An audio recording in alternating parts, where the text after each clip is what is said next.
경기 후 공식 기자회견이 공개되었습니다. 루이스 엔리케 감독은 솔직히 3개 이상의 기대골을 기록하고 골대를 4번 치고도 단 한 골도 넣지 못하는 것은 거의 불가능합니다. 우리는 골대와 니어포스트를 총 6번 때렸습니다. 축구는 공정한 경기가 아닙니다. 당신은 항상 당신이 받아야 할 것을 얻지 못하고 최고의 팀이 항상 이기는 것은 아닙니다. 모든 것에도 불구하고 보루시아 도르트문트를 축하해야 합니다. 저는 그들이 매우 잘 뛰었고 매우 열심히 싸웠고 결승에 오를 수 있을 정도로 운이 좋다고 생각합니다. 우리는 우리가 더 나은 자격이 있다고 생각하기 때문에 슬프고 실망스럽습니다. 하지만 이것은 최고 수준의 스포츠입니다. 아쉽지만 이것이 인생이고 우리는 다시 돌아올 수 있어야 합니다. 오늘 밤 언제나 그랬듯이 우리 서포터들은 훌륭했고 훌륭한 축구 분위기였습니다.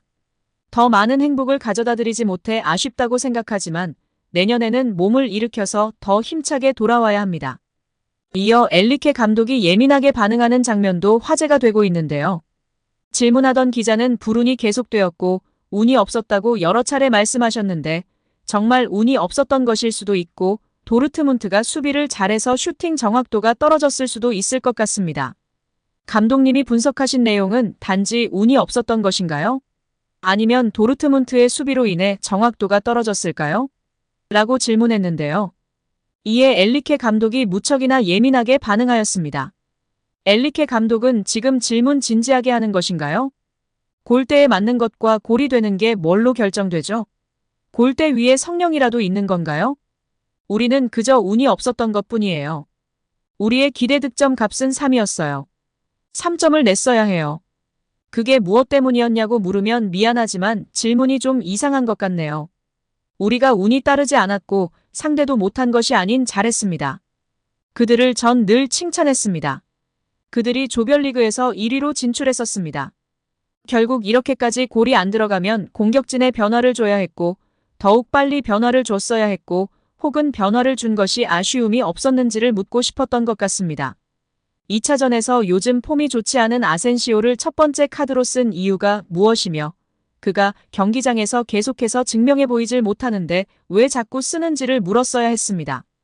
그리고 가장 짧은 시간이었으나 팀 내 2위 평점을 기록한 이강인 선수를 적극 활용하지 않은 점에 대해서도 물었어야죠.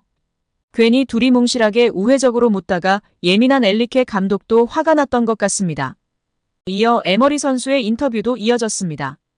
우선 저희는 2번의 경기에서 패배하게 되어 매우 실망스럽습니다. 확실히 운이 나빴어요.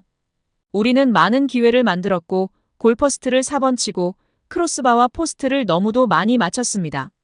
하지만 때로는 그것이 축구입니다. 억울합니다.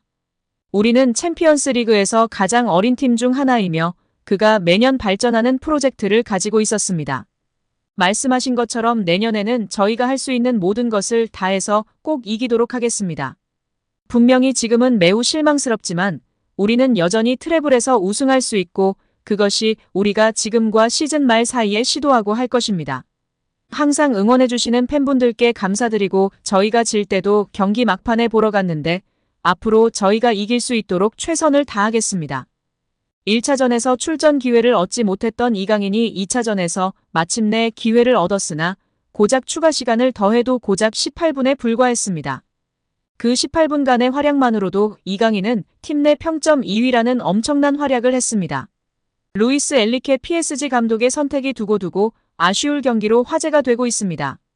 지난 1차전 원정에서 0대1로 패한 PSG는 합산 스코어 0대2로 결승 진출이 무산됐습니다. 반면 도르트문트는 위르겐 클롭 감독이 지휘봉을 잡았던 2012년도 시즌 이후 11년 만에 챔피언스리그 결승에 진출하는 위협을 달성했습니다. PSG에는 두고두고 아쉬운 경기였습니다. PSG는 이날 도르트문트를 줄기차게 몰아붙였지만 골대만 6번을 맞히는 지독한 불운에 시달리며 골을 넣는데 실패했습니다. 오히려 후반 5분 수비 진영에서 패스 실수로 코너킥을 헌납했고 마츠 훈멜스에게 헤딩골을 내줬습니다. 킬리안 음바페, 곤살로 하무스, 우스만 덴벨레를 모두 투입하고도 결실을 맺지 못하자 엔리케 감독은 후반 31분에서야 이강인을 투입했습니다. 이로써 이강인은 이영표, 박지성, 손흥민, 김민재에 이어 챔피언스리그 4강전을 뛴 역대 5번째 한국인 선수로 이름을 올렸습니다. 이강인의 움직임은 활발했습니다. 투입되자마자 수차례 날카로운 킥을 선보이며 도르트문트의 간담을 서늘케 했습니다. 이강인이 투입되면서 PSG의 공격도 더욱 매서워졌습니다. 특히 후반 37분 왼쪽 측면에서 올린 크로스를 마르퀴뇽스가 헤딩슛으로 연결했는데 골대 왼쪽으로 아슬아슬하게 빗나가 어시스트를 아쉽게 놓쳤습니다. 답답했는지 후반 44분에는 자신이 직접 왼발 슈팅을 날렸으나 골대 밖으로 벗어났습니다. 축구 통계 매체 풋몹에 따르면 이강인은 이날 슈팅과 키패스를 각 1회씩 기록했고 크로스와 드리블, 지상볼 경합 성공률 100%를 찍었습니다. 축구 통계 사이트 소파스코어는 경기 후 이강인에게 평점 7.7점을 부여했는데 이는 풀타임을 소화한 아치라흐 하키미와 같은 평점이자 비티냐 7.9점에 이어 팀 내 두 번째로 높은 평점입니다. 여러모로 엘리케 감독의 선택이 두고두고 아쉬운 대목으로 평가받고 있습니다. 오늘 경기의 점유율은 7대3으로 앞섰고 기대 득점값은 0.7대 3점이었습니다. 3골이나 넣을 수 있었습니다. 전체 슈팅은 30개를 가져갔고 결정적 찬스는 5개가 있었는데 골대를 맞히거나 날려버렸습니다. 결국 보수적인 선발 라인업을 구상한 엘리케 감독에 대한 분노가 높은 상황입니다. 실제 엘리케 감독이 택한 하무스, 루이스 선수의 평점의 최저 평점입니다. 공격적인 카드를 빨리 꺼내지 않았고 가장 감이 좋은 이강인 선수를 뒤늦게 15분만 뛰게 한 것이 큰 패착입니다. 실제 이강인 선수는 고작 15분 뛰고 팀 내 평점 2위를 기록했습니다. 가장 먼저 공격적인 카드로 활용한 아센시오의 평점은 다시 한번 폭망이었습니다. 줄곧 폭망 활약을 보이고 있는 아센시오인데 왜 이렇게 중요한 경기에 다시금 히든카드로 썼는지 도무지 이해가 가질 않습니다. 현지 팬들은 활약이 저조했던 덴벨레에 대한 분노가 높았습니다.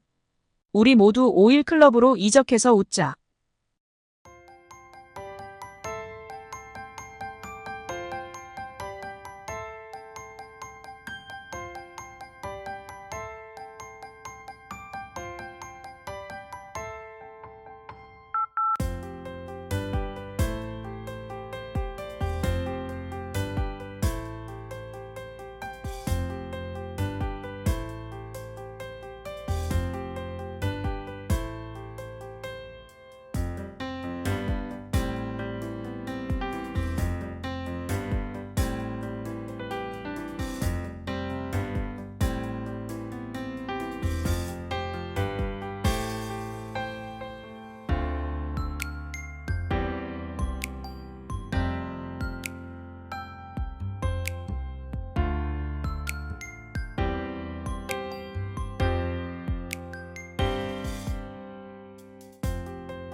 그리고 보수적인 결단을 했으면 결과를 가져와야 했는데 결과를 가져오지 못한 엘리케 감독에 대해 비난하며 무리뉴를 찾는 팬도 있었습니다.